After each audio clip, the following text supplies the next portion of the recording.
Hello दोस्तों, मेरा नाम है मन्नू कुमार। आप लोग का अपने YouTube channel Mannu Kumar chemistry classes पे स्वागत करता हूं। आज हम लोग सॉल्यूशन का वीडियो लेक्चर 5 में ऑब्जेक्टिव क्वेश्चन डिस्कशन लेके आया हूं। जो ऑब्जेक्टिव क्वेश्चन बनाने दिए थे लेक्चर 4 में, उसका डिस्कशन लेके आया हूं लेक्चर 5 में।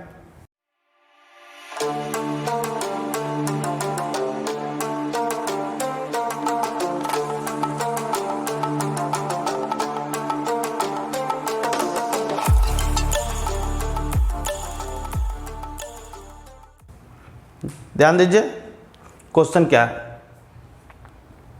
Calculate molality of 2.5 gram of ethanoic acid in 75 gram of benzene. 2.5 gram of ethanoic acid in 75 gram of benzene. First question, ध्यान दीजिए, ये कोई solution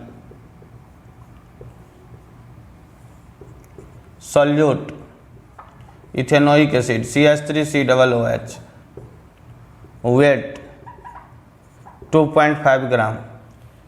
2.5 gram ethanoic acid, solvent benzoic acid benzene है C6H6, जिसका wait दिया है कितना 75 gram. मतलब 2.5 gram ethanoic acid 75 gram benzene में है। बोलता है मोलैलिटी निकालना। 2.5 gram ethanoic acid 75 gram benzene में है, बोलता है मोलैलिटी निकालना।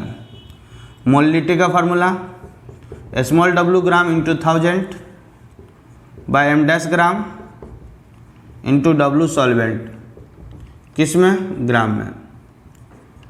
तो स्मॉल w कितना 2.5 into 1000 by molecular weight ethanoic acid का मीन CH3COOH का। कार्बन का atomic number 6, mass number 12, hydrogen का atomic number 1, mass number 1, oxygen का एटॉमिक नंबर 8, मास नंबर 16। तो ध्यान दीजिए, यहाँ कार्बन 2 है तो 2 इंटू मास नंबर 12।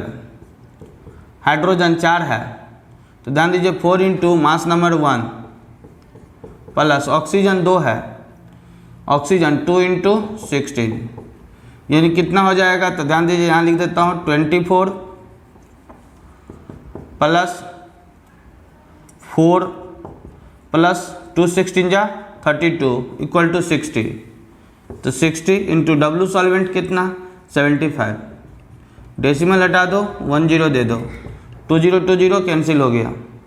25 3 जा 75, 2 3 जा 6, 2 5 जा 10, m बराबर 5/9 मीन्स 0.5 मोल पर kg।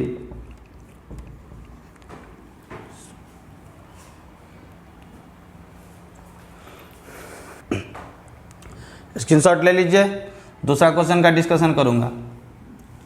चलिए दूसरे क्वेश्चन पे आ रहा हूं। क्या है, 2 मोल P and 3 mole of Q are present in a solution. Calculate the mole fraction of P and Q. 2 mole P and 3 mole Q are present in a solution. Calculate the mole fraction of P and Q.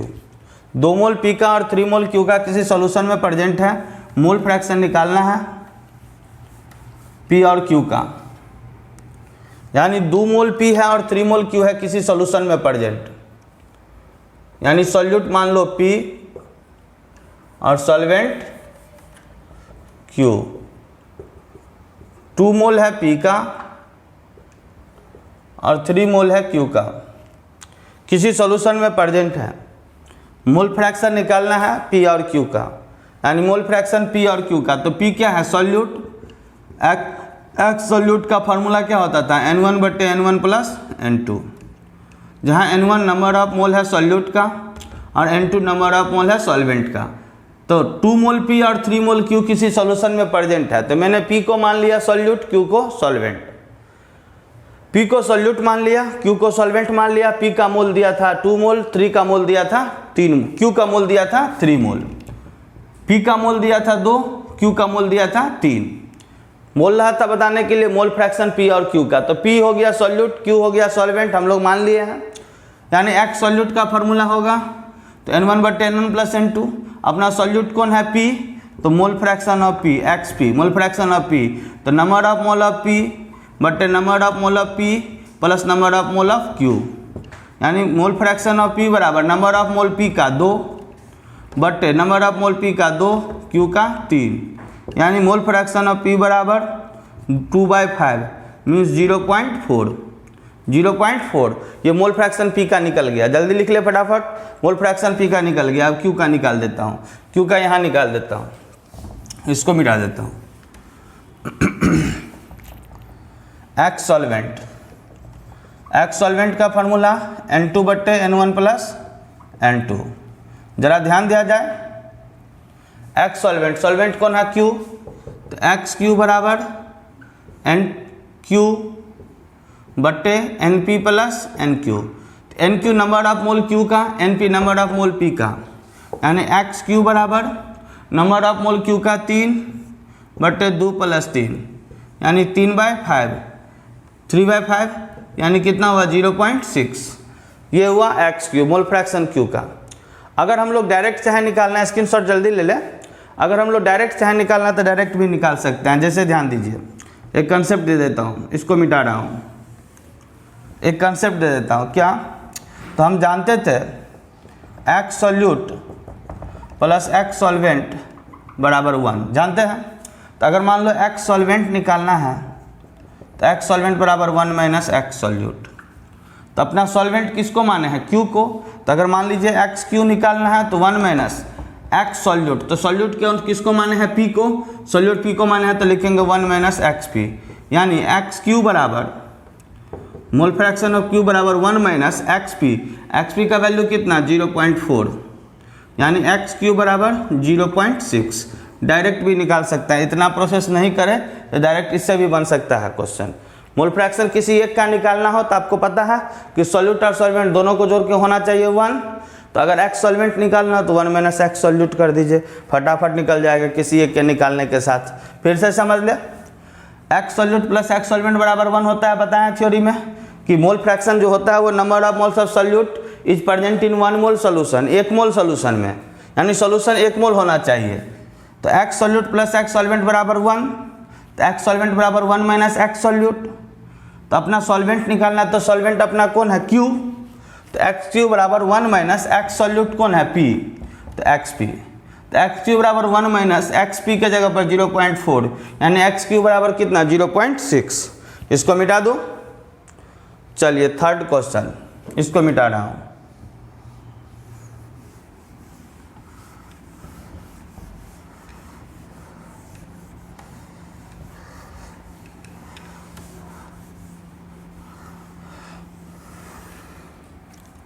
Third question, 16 gram CH4 is present in 90 gram H2O. Calculate the mole fraction of CH4 and H2O. 16 gram CH4 is present in 90 gram H2O. Calculate the mole fraction of CH4 and H2O. यानी 16 ग्राम CH4 19 ग्राम H2O में है, 90 ग्राम H2O में। तो एगो को मान लो solute, दूसरे को सॉल्वेंट। वाटर सॉल्वेंट हो गया, CH4 सॉल्यूट हो गया। वाटर सॉल्वेंट CH4 सॉल्यूट, क्योंकि बताए थे एक सोल्यूशन जहाँ भी आएगा वहाँ वाटर सॉल्वेंट हो जाएगा। तो यहाँ ध्यान दीजिए, वाटर सॉल्वेंट CH4 सॉल्यूट। तो सॉल्यूट का वेट दिया है कितना 16 ग्राम, 16 ग्राम, और वाटर का वेट दिया है कितना 90 ग्राम, कितना 90 ग्राम। मोल फ्रैक्शन निकालना है CH4 और वाटर दोनों का, CH4 और वाटर दोनों का। तो अगर मान लो CH4 को क्या माने है सॉल्यूट, तो अगर X सॉल्यूट कोई बोलेगा तो N1/N1 + N2 बोलेंगे। सॉल्यूट कौन है CH4, तो X CH4 बराबर number of mole of CH4 बटे number of mole of CH4 plus number of mole of H2O, यानी N2 हो गया वाटर। वाटर को मान लिया है सॉल्वेंट तो NH2O, NCH4 मतलब number of mole of CH4 बटे number of mole of CH4 plus number of mole of H2O। तो ध्यान दीजिए, नंबर ऑफ मोल CH4 का नहीं पता है तो N बराबर लिखेंगे WCH4 बटे MCH4, यानी N1 बराबर, तो N1 बराबर WCH4 कितना है 16, और मोलिकुलर वेट CH4 का यहाँ निकाल देता हूँ यहाँ, ध्यान दीजिए, कार्बन का मोलिकुलर मास 12 प्लस एक हाइड्रोजन का वेट 1, तो 4 हाइड्रोजन का 1 × 4, 12 + 4 कितना 16, तो लिख दिए 16 बराबर हो गया 1 मोल, यानी N1 बराबर हो गया 1 मोल। ठीक, N2 बराबर W2/M2, W2 कितना है 90, N2 बराबर लिख दो पहले W2/M2, तो N2 बराबर W2 90, M2 वाटर का, तो 1 × 2, ऑक्सीजन 1 × 16, तो 2 + 16 बराबर 18, तो ये हो गया 90/18, यानी N2 बराबर 5 मोल, N2 बराबर 5 मोल। तो यहाँ लिख देंगे XCH4 बराबर NCH4, तो NCH4 कितना आया 1, यानी नंबर ऑफ मोल CH4 का कितना आया 1 बट्टे 1 plus number of mole H2O का 5, यानी 1/6। Number of mole fraction CH4 का आ गया 1/6। सिमिलरली अगर मोल फ्रैक्शन वाटर का निकालना है तो लिख देंगे 1 - XCH4, डायरेक्ट भी निकाल सकते हैं, क्योंकि बताएंगे X solute plus X solvent बराबर 1, तो अगर X सॉल्वेंट बराबर कोई पूछेगा तो 1 - X सॉल्यूट, इससे डायरेक्ट निकाल सकते हैं। तो अपना सॉल्वेंट किसको माना है वाटर को, तो X सॉल्वेंट, तो सॉल्वेंट के जगह पर दिए XH2O बराबर 1 - सॉल्यूट किसको माना है CH4 को, तो XCH4 डायरेक्ट दे सकते हैं। तब ध्यान दीजिए XH2O बराबर 1 - XCH4 कितना 1/6, 6 LCM हुआ, 6 - 1 बराबर 5/6। ऐसे भी हो सकता है, नहीं प्रोसेस से जाएंगे तो प्रोसेस से भी बना लेंगे। प्रोसेस से जाने का मतलब X वाटर बराबर, यानी X सॉल्वेंट बराबर N2/N1 + N2। अपना सॉल्वेंट कौन है, तो अपना सॉल्वेंट है वाटर, तो XH2O बराबर NH2O/NCH4 + NH2O। अब ध्यान दो XH2O = NH2O का वैल्यू कितना है, नंबर ऑफ मोल H2O का 5/1 + 5, यानी 5/6। तो या तो तुम ये प्रोसेस अपनाओ या तो ये प्रोसेस अपनाओ, बात बराबर हुआ, दोनों जगह से सेम ही चीज़ आएगा। ठीक, नेक्स्ट फोर्थ क्वेश्चन देखिए गौर से।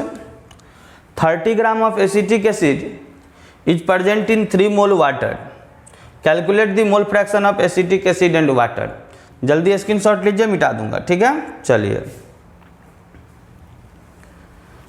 30 gram acetic acid is present in 3 mole water, calculate the mole fraction of acetic acid and water. ये क्वेश्चन क्या कह रहा है, तो 30 gram acetic acid 3 mole water में है, यानी इस बार सॉल्यूट एसिटिक एसिड CH3COOH, जिसका वेट कितना दिया है 30 ग्राम, वेट दिया है 30 ग्राम, 30 gram acetic acid 3 mole water में है, वाटर कितना है 3 मोल, यानी N2 दे दिया 3 मोल।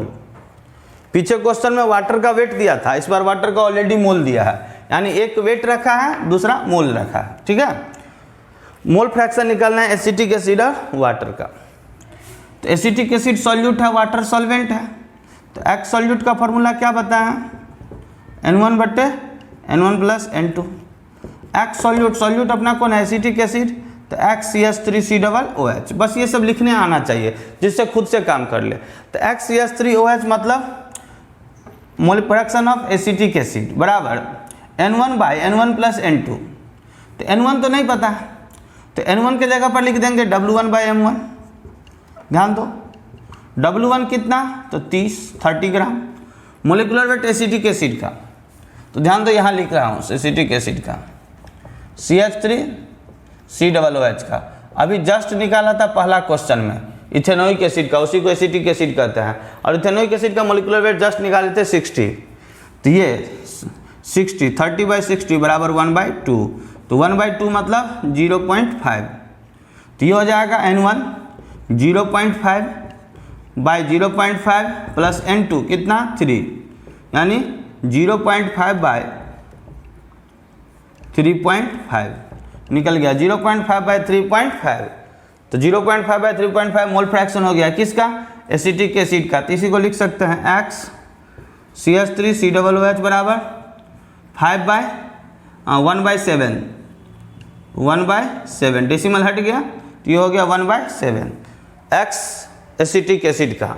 अब नेक्स्ट निकाल लेंगे X वाटर, तो X वाटर डायरेक्ट भी निकाल सकते हैं 1 - XCH3COOH से डायरेक्ट भी निकाल सकते हैं। तो X वाटर बराबर 1 - 1/7, तो 1 - 1/7 तो 7 LCM हो गया, ये हो जाएगा 7 - 1 यानी 6/7, 6/7, क्योंकि X solute plus X solvent बराबर 1 होता है, तो सिमिलरली X सॉल्वेंट बराबर 1 - X सॉल्यूट, तो तुम्हारा सॉल्वेंट वाटर हो गया, तो XH2O बराबर 1 - XCH3COOH, इसी कंसेप्ट से बना दिया। ठीक है, अगर वीडियो पसंद आया हो तो लाइक करें प्लीज़, ज़्यादा से ज़्यादा लाइक करें, शेयर करें। मैं समझाने का प्रयास किया हूँ मोल फ्रैक्शन को अच्छा से, जिससे आप लोग कहीं भी निकाल सकते हैं। चलिए कुछ क्वेश्चन देंगे प्रैक्टिस के लिए, फिर ये 4 क्वेश्चन फिर आपको होमवर्क के लिए दिया हूँ, बनाइएगा। क्वेश्चन क्या सब है एक बार मैं पढ़ देता हूँ। Calculate the mass percentage of benzene and carbon tetrachloride if 22 gram of benzene is dissolve in 122 gram of carbon tetrachloride. Mass percentage निकालना है बेंजीन और कार्बन टेट्राक्लोराइड का। अगर 22 ग्राम बेंजीन डिजॉल्व है कितना में, 122 ग्राम ऑफ कार्बन टेट्राक्लोराइड में। Second question, calculate the mole fraction of benzene in solution containing 30% by mass in carbon tetrachloride.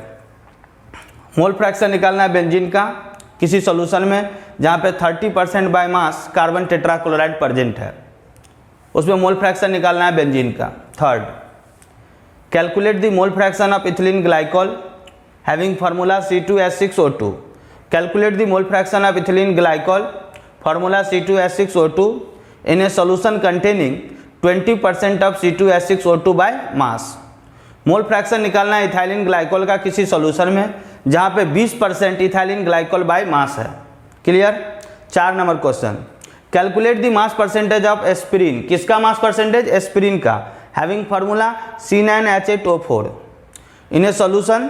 Calculate the mass percentage of aspirin in acetonitrile having formula CH3Cl when 6.5 gram of aspirin 6.5 gram of aspirin is dissolve in 450 gram of acetonitrile. Aspirin का formula C9H8O4, बहुत important, ये drugs होता है, aspirin दवा है, याद रखना। Formula C9H8O4 molecular formula है, और एसीटोनाइट्राइल का मोलिकुलर फार्मूला CH3Cl। बोलता है मास परसेंटेज निकालने एस्पिरिन का जब 6.5 ग्राम एस्पिरिन डिजॉल्व है कितना में, 450 ग्राम ऑफ एसीटोनाइट्राइल में। ठीक है, तो आपको मास परसेंटेज निकालना है एस्पिरिन का। तो ये चारों क्वेश्चन आपको बना के लाना है। अब मैं कल के क्लास का आंसर बोल देता हूँ। पीछे क्लास में जो आंसर दिए हैं, मुकुल झा का फर्स्ट का आंसर सही है, 0.55 मोल कर kg। सेकंड का आंसर पी का 0.4 मोल, क्यू का 0.6 सही है, राइट आंसर है। सारा क्वेश्चन नहीं बना है। आनंद कुमार पंडित फर्स्ट का आंसर सही है, सेकंड का आंसर सही है, थर्ड का भी आंसर सही है, और फोर्थ का आंसर सही है। फोर्थ में वाटर को थोड़ा गलत कर दिया, वाटर को सही करना चाहिए, वाटर को सही करें। सुभाष कुमार फर्स्ट का आंसर सही, सेकंड का सही, थर्ड का सही है, फोर्थ का भी सही है। राधिका रानी, इनका भी आंसर सही चल रहा है मेरे हिसाब से। ठीक है। धनिक लाल कुमार सही है। धर्मेंद्र सोनी, इनका भी सही है। प्रियांशु चौधरी फर्स्ट का सही है, सेकंड का सही है, थर्ड का, प्रियांशु चौधरी थर्ड का देख लीजिए आपका गलत हो रहा है। फोर्थ क्वेश्चन सही है, थर्ड में आप लोग को देखना है प्रियांशु चौधरी को, थर्ड का कैलकुलेशन एरर है। प्रीति सिंह राजपूत फर्स्ट का आंसर सही है, सेकंड का सही है, थर्ड का सही है, फोर्थ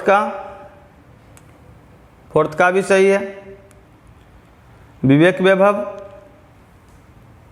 फर्स्ट का सही, सेकंड का सही है, थर्ड का भी सही है और फोर्थ का भी सही है। तो ये लोग बना रहे हैं और पूरा बनाइए, सारे लोग बनाइए, मज़ा आएगा। और प्लीज़ सॉलिड स्टेट के असाइनमेंट को परचेज करें, वीडियो लेक्चर को परचेज करें, ये मेरा आपसे रिक्वेस्ट है प्लीज़, ठीक है। Thank you everyone, have a nice day, God bless you.